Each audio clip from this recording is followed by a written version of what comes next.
Welcome, everybody who's joining us live right now or looking at the recording later this week. This is the Sunday after Thanksgiving. We're here at St. Matthew's Church in Glendale, California, and we're going back into Mark chapter 10. So go ahead and open up your Bibles to Mark chapter 10, and we'll pick up where we left off. So last week we had heard about Jesus talking about easier for a camel to go through the eye of a needle than a rich man to enter heaven, and Jesus kind of blowing everybody's uh, misperceptions or preconceived notions away about how wealth is somehow a blessing of God, and if you're doing the right thing, you're going to be wealthy, and if you're not, you're not. And the disciples kind of throw up their hands and say, well, we've left everything, and how can we possibly be saved then? And Jesus says that, of course, you can't be saved on your own. That's impossible, but all things are possible with God. Salvation's a free gift, is what he's saying there. And then he starts to lay out what the kingdom is like, and those who are first will be last, and the last will be first. Jesus is throwing their entire religious system upside down, in a sense. He's really upsetting the apple cart, telling them that this is all about grace. This is all about a free gift. It's not about earning anything. It's not about trying to appear like you're something more. And they're doing all this in the context of they're in the caravan moving down towards Jerusalem, and we know what's going to be coming soon down in Jerusalem. And so they've heard all of these things which are so different than their conceptions, and everything in the kingdom is different than what they had thought. And now we're going to get to verse 32, which is where things are kind of really, the disciples are trying to take all this in, and they're not sure what to make of all of this. And they're moving towards Jerusalem, and it's getting, in a sense, more and more ominous. So, Adam, if you would turn to Mark chapter 10 and read verse 32 for us, please. They were on the way up to Jerusalem with Jesus leading the way, and the disciples were astonished, while those who followed were afraid. Again, he took the 12 aside and told them what was going to happen to him. Okay, here at Adam's translation, it's also the New International that I have in front of me. It talks about the disciples astonished and those who followed being afraid. Do others of you have different words in your translation for the disciples and then for the others? They were amazed. Amazed. What was it? Confused. Awe, confused. They were in a daze. In a daze? Oh, I like that. Confused, dazed. Isn't that a name of a movie, Dazed and Confused? There's an old Brendan Fraser or something. Those who followed were apprehensive. Apprehensive. So the idioms that are used here in the Greek are really not very clear.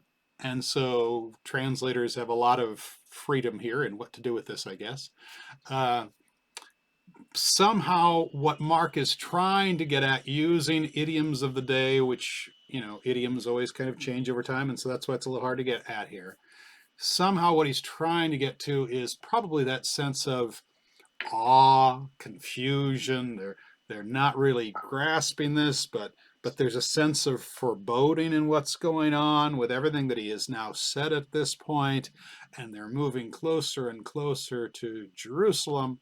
Of course, Mark doesn't have this, but John, as he tells the story of this movement towards Jerusalem, says that they're basically all thinking that he's going to die and we're going to die with him. So they have a sense of dread as they're approaching Jerusalem.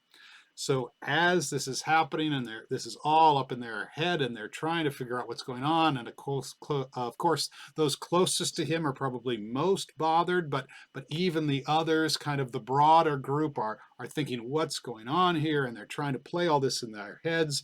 And so Jesus takes the 12 and he takes them aside.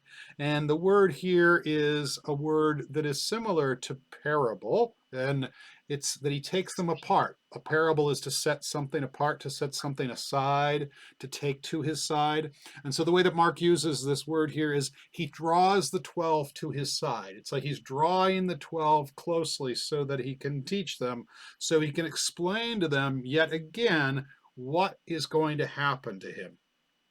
Now, Luke has told us that when Jesus has done this, Luke uses these words, they understood none of these things. that Jesus keeps telling the story of what's coming for the Son of Man, and Luke makes it most clear that they simply can't comprehend, they can't wrap their heads around this, and that really does fit in with what's just come in Mark. They can't understand Jesus' understanding of the kingdom, what Jesus is telling them about what the kingdom's really about and what's going to happen as the kingdom comes is so foreign to everything they've been taught in their religious system of the day that they just can't get their head around it. So now they're in the caravan, they're getting closer and closer, and now we're really approaching Jerusalem. We don't know exactly where this happens, but maybe they're even starting to see Jerusalem on the hill on the horizon. And verse 33 comes Dalton. No, we're down at the bottom here. Judy H., please. Saying, Behold, we are going up to Jerusalem, and the Son of Man will be delivered to the chief priests and the scribes, and they will condemn him to death and deliver him to the Gentiles. So here he says it once more, extremely bluntly, that the Son of Man's going to be betrayed. He's going to be handed over, delivered over. That's the ultimate act of betrayal. He's going to be delivered over, and they are going to condemn him to death. They're going to actually put him to death when they hand him over to the Gentiles. Think of just that image in that day and age where you're living under oppression, you're living under military occupation. The Gentiles, the Romans, are your sworn enemies. There's probably nothing which sounds as a greater act of betrayal than to turn one of your own over to them. We have kind of phrases for that, or we think about that in terms of somebody who's complicit in a war, or somebody who's what do you call somebody who's kind of working for the enemy? There's a word for that. Collaborator. Yes. Here your collaborators, you're going to turn this person over, you're delivering this person over. And 34 goes into more detail what will happen there. Karen, please, 34.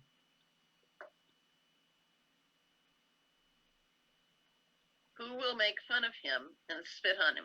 They will beat him and kill him, but 3 days later he will rise to life. Now, we always look at this through the lens of knowing what happened. And so we say, well, he says he's going to rise. Why don't they grasp that? Try to put yourself in that situation. You're hearing this is going to happen. This is going to, all this horrible stuff. Your mind probably isn't going to focus on the last part where he's going to rise again. You're so deeply wounded already by what he said. You're already so upset. And here, let's look at what these 4 different categories are here. First, they're going to mock him. They're going to ridicule him, scorn him, insult him, humiliate him, jeer at him. They're going to scourge him, which is to beat him with a rod or a whip, which has metal bits, jagged parts, bone chips in it, where you'd be getting up to 39 lashes, is going to be inflicts incredible pain. They're going to spit on him, which is still in our day and age probably just a complete sign of utter contempt. And finally, the horror of the cross. They're going to crucify him. When all these things are playing in your mind, you're not going to hear necessarily that last part of the phrase. It's true in public speaking today, for normal human dialogue. It can happen even in conversations between people. You know how you're hearing something and the person might be making a greater point, but your mind locks in on this and you can't get there. This is always a danger with preaching and using lots of illustrations. Illustrations are the things you remember, right?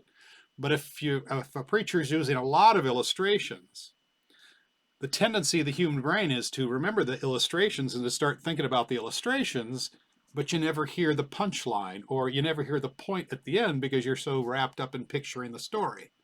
They're so wrapped up in this graphic visual image that they don't ever really hear, they don't actually listen to the real point that he's making, that after 3 days he's going to rise. And so with that context of Jesus has just told them this all again, and they're wrapped up in the horror of this, and they're getting closer and closer to Jerusalem, it's now like things are going to repeat, and we're going back where we were a couple chapters again, and something similar is going to happen. And why don't we have Melissa read 35, please?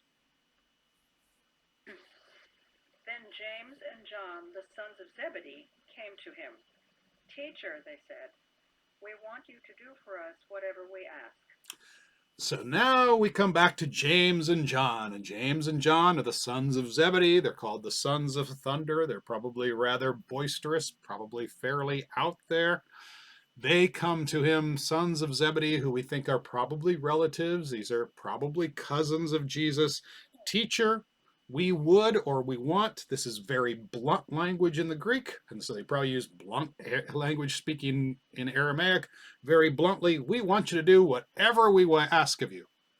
The language Mark uses here is, Mark always uses present tense. It's always happening, but this is very vivid. Mark is making this very vivid for us. This is happening. Bam, this is happening. Do for us whatever we want. Now, Matthew tells us something slightly different in this account. Does anybody know whose mouth Matthew puts these words in?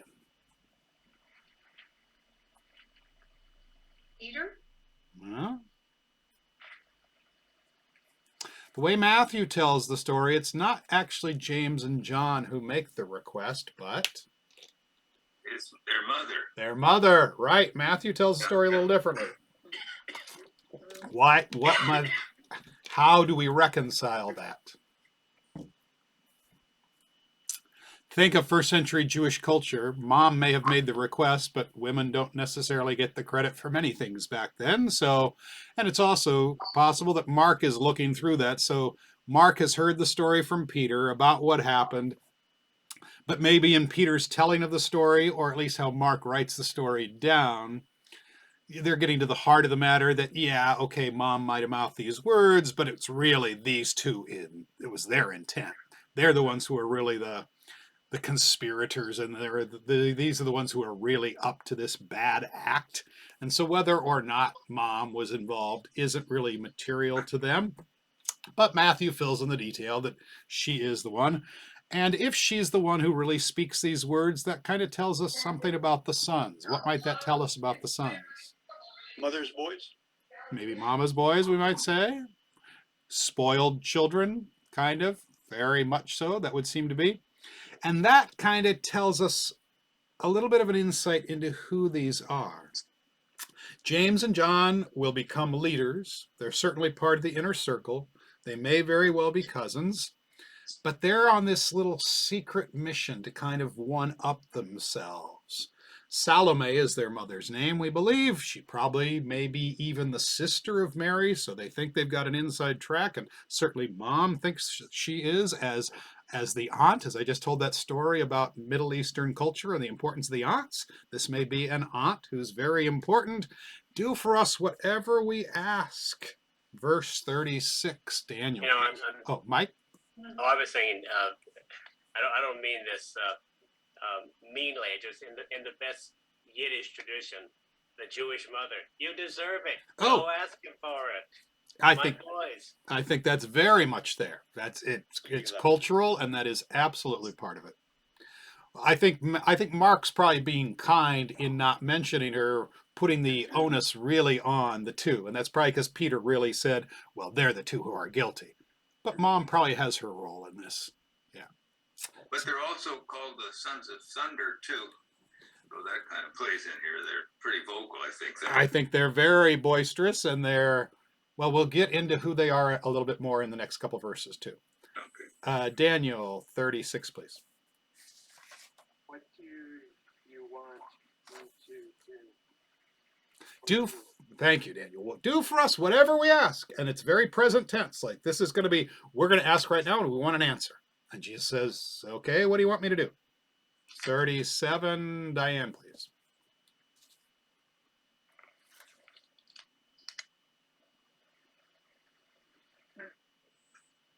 Diane, verse 37, please. Oh, you're muted, Diane. Diane and Dennis are muted. You're muted. Microphone. There you go. There you go.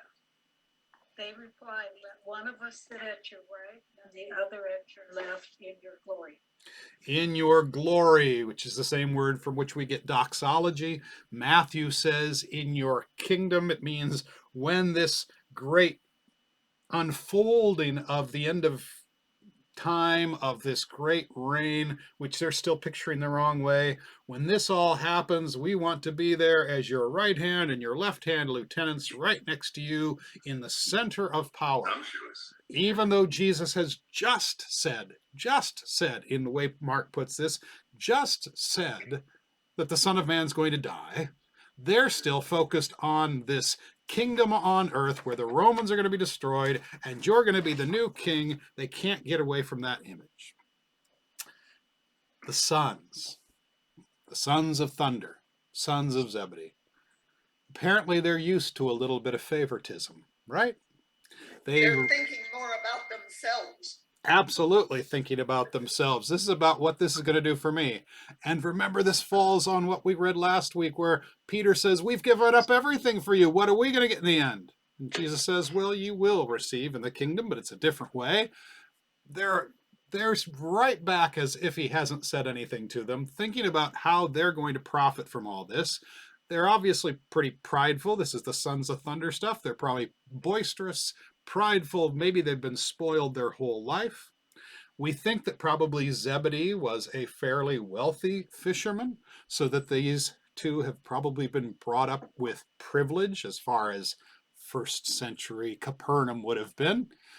We get that from even today in the ruins of Capernaum. There is a etching which talks about Zebedee. So Zebedee was somebody who was well known in the community 2,000 years ago. We also know that there's this connection where John is going to be known to the chief priest and to his court. And so the historical belief is that probably from the fishing business, maybe it was Zebedee and Sons were the fishermen who supplied fish for the wealthy of Jerusalem.